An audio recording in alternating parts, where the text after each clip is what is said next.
অনেক দিন বাদে আমরা বেরিয়ে পড়েছি তারাপীঠের উদ্দেশ্যে। মা তারা না টানলে তার কাছে আসা যায় না। যতবারই ভেবেছি এবারে যাব, কিন্তু কোনো একটা কারণে সেটা আর হয়ে ওঠেনি। কথাটা কিন্তু সত্যি, মা তারা না টানলে তার কাছে আসা যায় না। আজকে আমাদের হাওড়া থেকে ট্রেন ছিল ভোর 6টায়। ট্রেন দিয়ে দিয়েছে, কোনো রকমের ব্যাগগুলোকে ওপরে তুলে নিশ্চিন্তে এবার বসলাম। মোটামুটি 3 থেকে 4 ঘন্টা জার্নি, আর সকাল 10টাতে পৌঁছাবে রামপুরহাট স্টেশনে।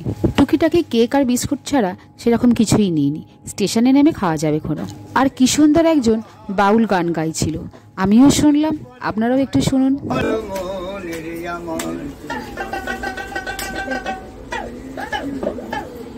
ধন্যবাদ ভাই,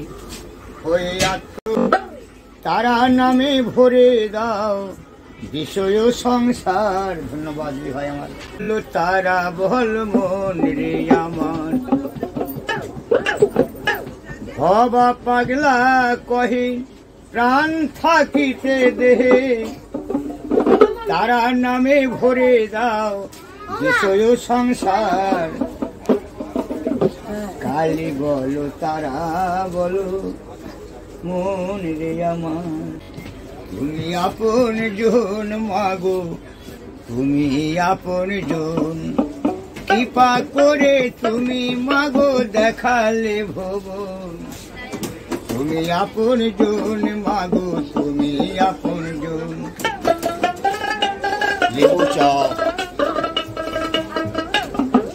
কৃপা করে তুমি মাগো দেখালে ভুবন, তুমি আপন জন মাগো, তুমি আপন জন।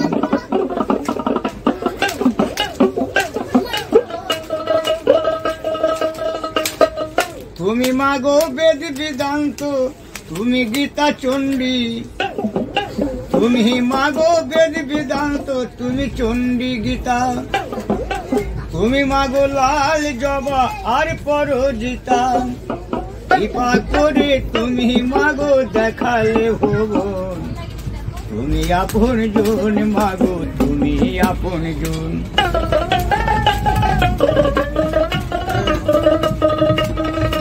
তুমি আপন জন মাগো, তুমি আপন জন। তুমি মাগো ভারতবর্ষ পৃথিবীর আলো, তুমি মাগো ভারতবর্ষ আর পৃথিবীর আলো। তুমি মাগো লাল জবা ভজন পূজন, কৃপা করে তুমি মাগো দেখালে ভুবন, তুমি আপন জন মাগো, তুমি আপন জন।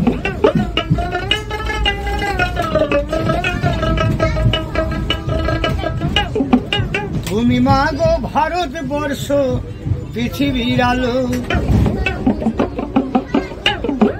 তুমি মাগো ভজন পূজন পৃথিবীর আলো।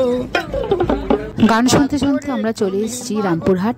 এবার স্টেশন থেকে নামবো। প্রচণ্ড ভিড়, মনে হয় শনিবার বলে আজ রামপুরহাট স্টেশনে এত ভিড়। স্টেশন থেকে নেমে এখন যাচ্ছি হোটেলের উদ্দেশ্যে।